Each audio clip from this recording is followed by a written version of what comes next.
Y a continuación, Lucas Dombrowski, urbanista, doctor en estudios urbanos de la Universidad de General Sarmiento, cuya tesis dirigió Alicia y es como amigo del grupo desde re jovencito.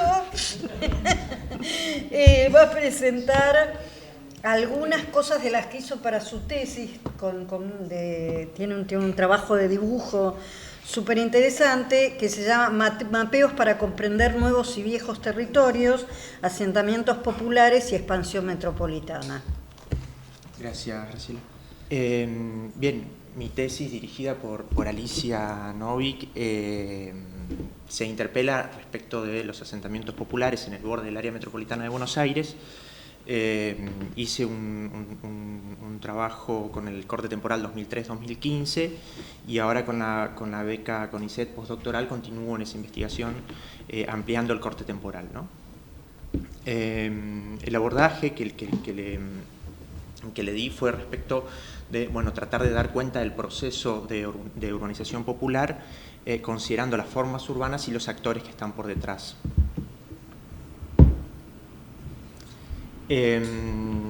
Ahí en términos amplios, como para dar algunas precisiones respecto de cuál fue el abordaje, con hábitat popular, urbanización popular, creo que todos entendemos, pero sí hacer una diferenciación respecto de las tomas de tierra o asentamientos en relación a las villas, ¿no? Se trata de dos procesos sociohistóricos distintos, en donde las tomas de tierra o los asentamientos tienen su especificidad, ¿no? Han surgido en el área metropolitana de los años 80 en adelante y se caracterizan por múltiples cuestiones, pero sobre todo por tener un entramado importante de actores por detrás que desarrollan ese proceso de urbanización de manera más organizada a la que se podría considerar en relación a las villas, ¿no? Entonces, hay ciertos parámetros morfológicos que se tratan de respetar y que se podrían asociar o vincular a las formas más tradicionales de la urbanización en el área metropolitana, que tiene que ver con el respeto de la cuadrícula, el lote de determinadas medidas o características, así como también las viviendas y el desarrollo del resto de la ciudad, reserva de espacios para equipamientos y demás, ¿no?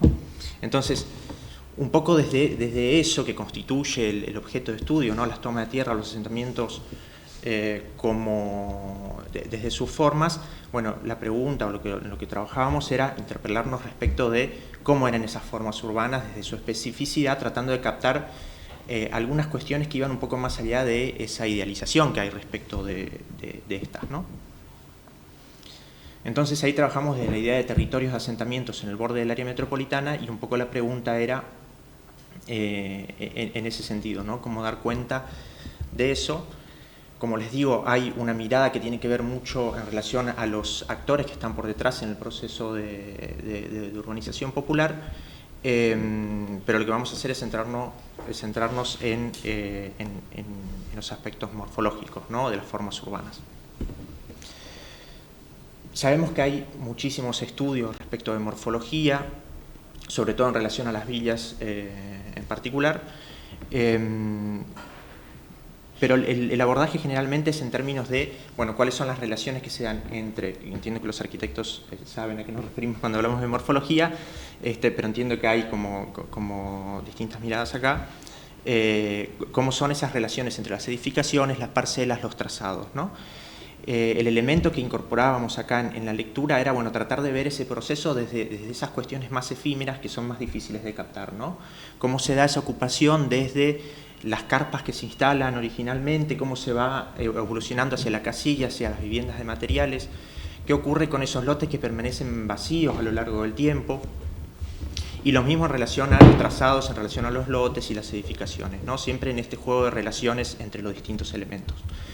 Entonces, el trabajo fue desde este tipo de procedimientos, ¿no? Utilizar las imágenes de Google Earth, georreferenciarlas en el GIS y desde ahí ir trabajando muy artesanalmente en la reproducción de eso que se puede ver en las imágenes satelitales y tratando de identificar esas relaciones entre los elementos. Entonces, ahí en esa imagen lo que se puede ver es esas relaciones, ¿no? Los lotes, por ejemplo, ahí que se ven en rosado, rojo, son los lotes que permanecen baldíos a lo largo del tiempo.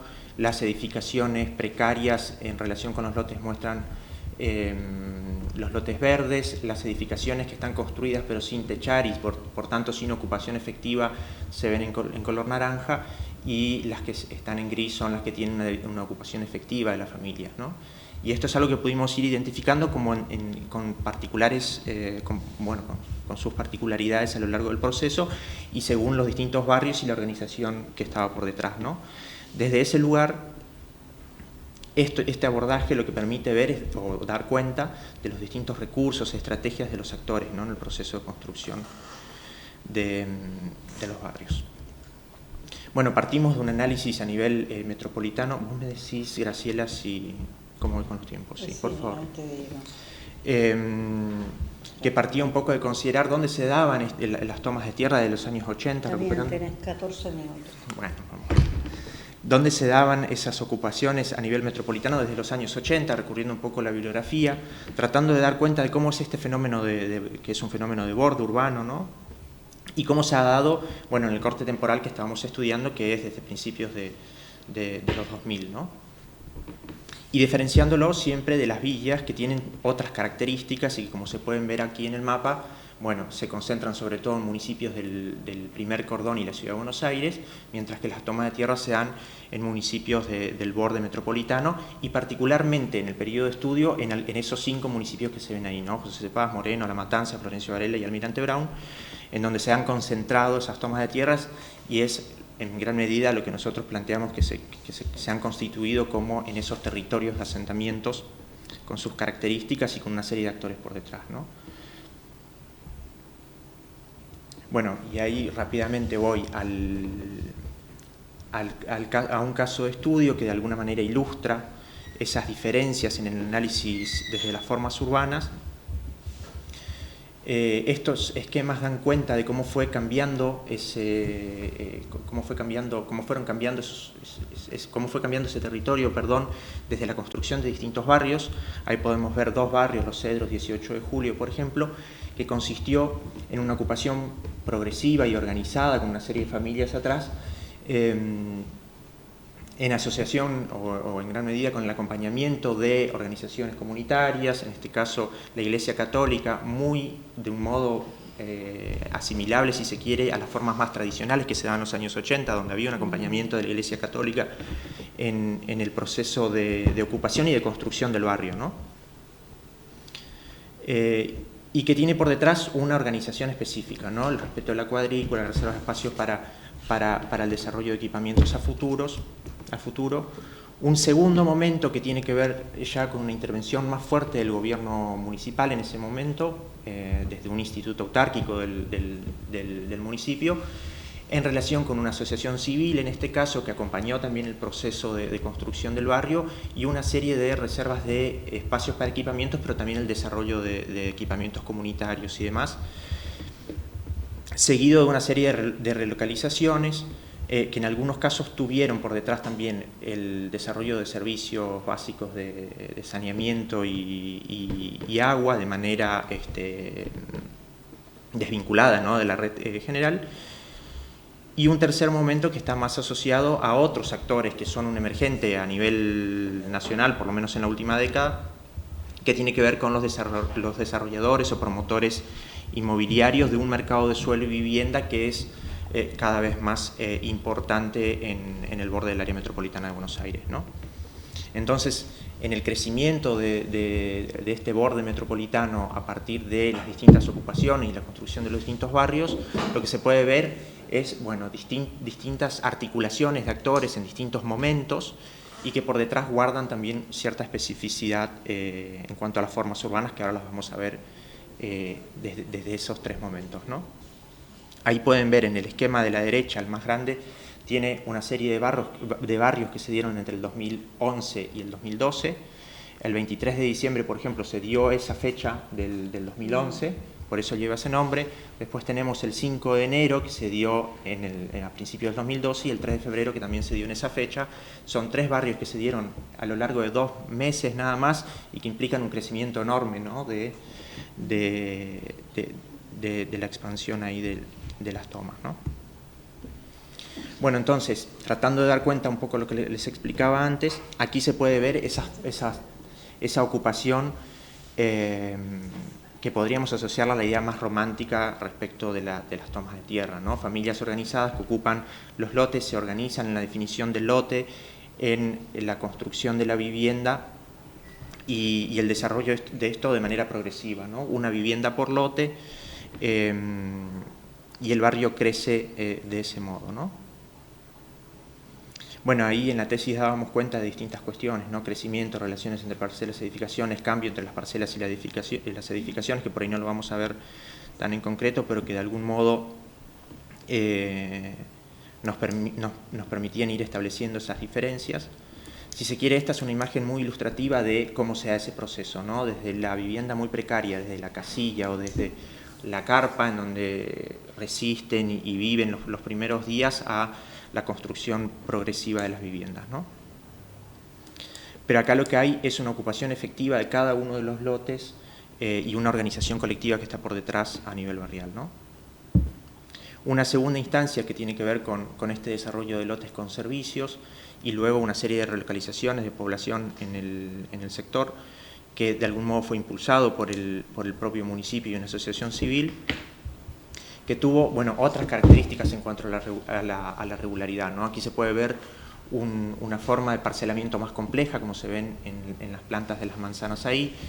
También a partir de la asistencia técnica de la organización, de la asociación civil, el desarrollo de las viviendas también se fue dando de un modo más homogéneo a lo largo del tiempo. Ahí se puede ver, por ejemplo, la instalación de las casillas a los fondos de los lotes, ¿no? En una primera etapa, y luego la construcción de las viviendas de materiales de ladrillo más adelante en el tiempo, con todo un proceso de desarrollo de equipamientos importantes a lo largo del tiempo, ¿no? Bueno, un poco el proceso de instalación de las familias en el lugar. Ahí podemos ver alguna imagen de la escuela que empezó con estas aulas modulares en principio y después, bueno, ahora ya existe un edificio como tal. A la derecha abajo se puede ver al fondo uno de los equipamientos, que es un Zoom comunitario, pero se ha constituido este espacio como el lugar de la articulación multiactoral, si se quiere, entre el municipio o otras autoridades públicas y la gente del barrio, ¿no? Bueno, un poco más respecto de cómo se fue desarrollando ese barrio a lo largo del tiempo. Ha habido después una segunda instancia en este mismo segundo momento, si se quiere, que tiene que ver con una serie de relocalizaciones de la población de otros lugares hacia acá, que no implicaron el desarrollo de servicios por parte del municipio, o también relocalizaciones dentro de la propia zona, a partir de algunas que se habían dado sobre el arroyo ese que se puede ver que atraviesa ahí en la zona de abajo. Pero que también tuvieron de alguna manera una articulación entre el municipio y otros actores, ¿no?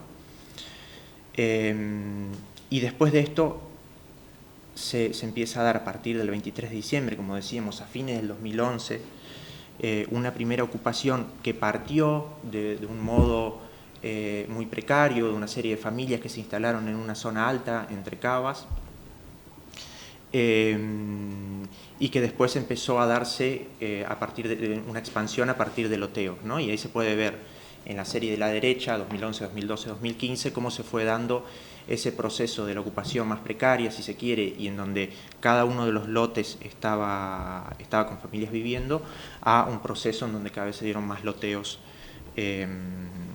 y se puede ver ahí los lotes que permanecen vacíos a lo largo del tiempo, ¿no? Lotes que además distan mucho de la idea de, bueno, el lote mínimo para la familia, que generalmente son 300 metros cuadrados, 10 de frente por 30 de fondo, que es como generalmente las organizaciones acuerdan que debe ser, ¿no?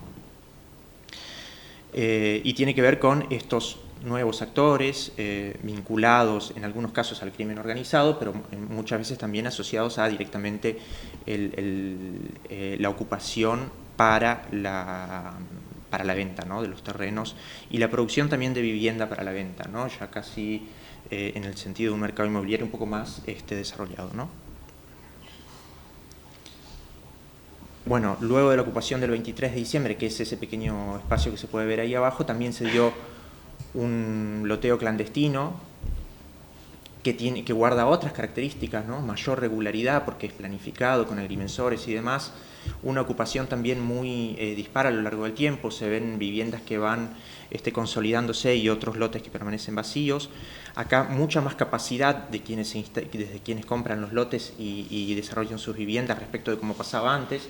El proceso de la carpa en la que estaban las familias al principio muy precaria, a la casilla y demás, esto ya no se da necesariamente así, sino que directamente la construcción es a través de viviendas de ladrillo. Y acá un poco en la planta esta y en el perfil se pueden ver las características, ¿no? De cómo son ese proceso, que dista mucho de los perfiles que veíamos antes, ¿no? Una ocupación muy extensiva del suelo con poca ocupación efectiva del mismo desde la ocupación de las familias, ¿no? Y además en un terreno mucho más horadado por las cavas y demás, como se puede ver, ¿no? Pero bueno, ahí ese gráfico a la derecha, ese mapa a la derecha, da cuenta de cómo estos nuevos actores han implicado una expansión muy importante, ¿no? del barrio.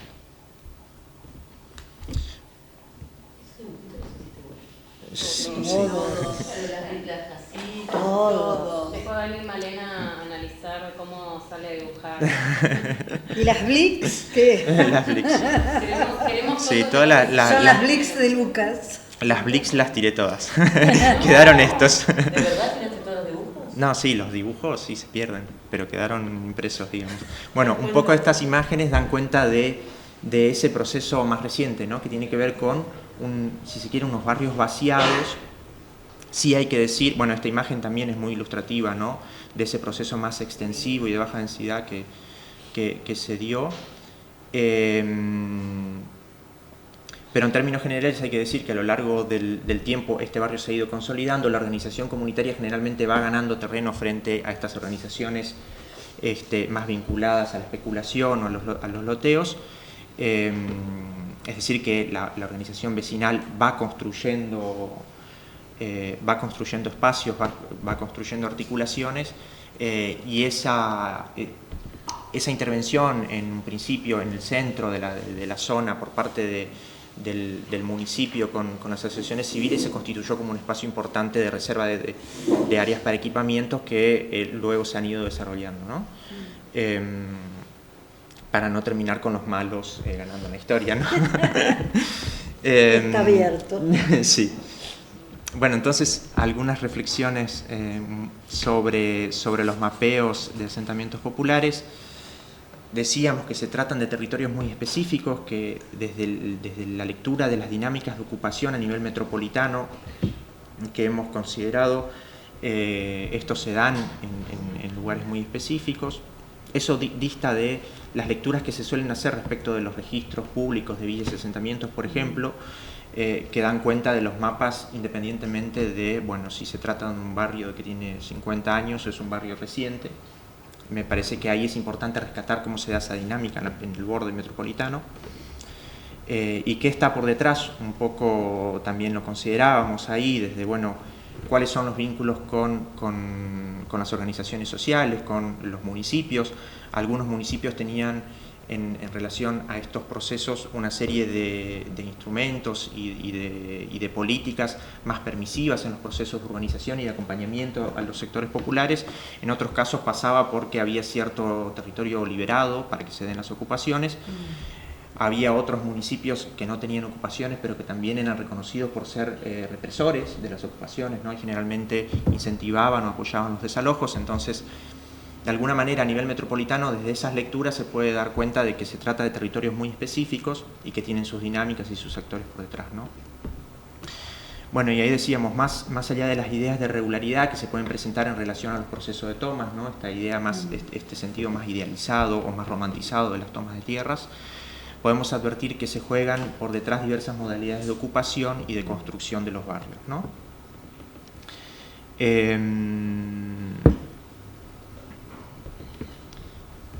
Y desde el análisis de los mapas, bueno, se ilumina una serie de capacidades, recursos y estrategias y formas de hacer de los actores barriales, las autoridades públicas y estos nuevos actores, ¿no? Para decirlo así en términos amplios, aunque sabemos que más allá de los actores específicos que estamos mencionando hay una serie más diversa, que por ahí acá no la trajimos, ¿no? Pero bueno, eso es todo. Muchas gracias.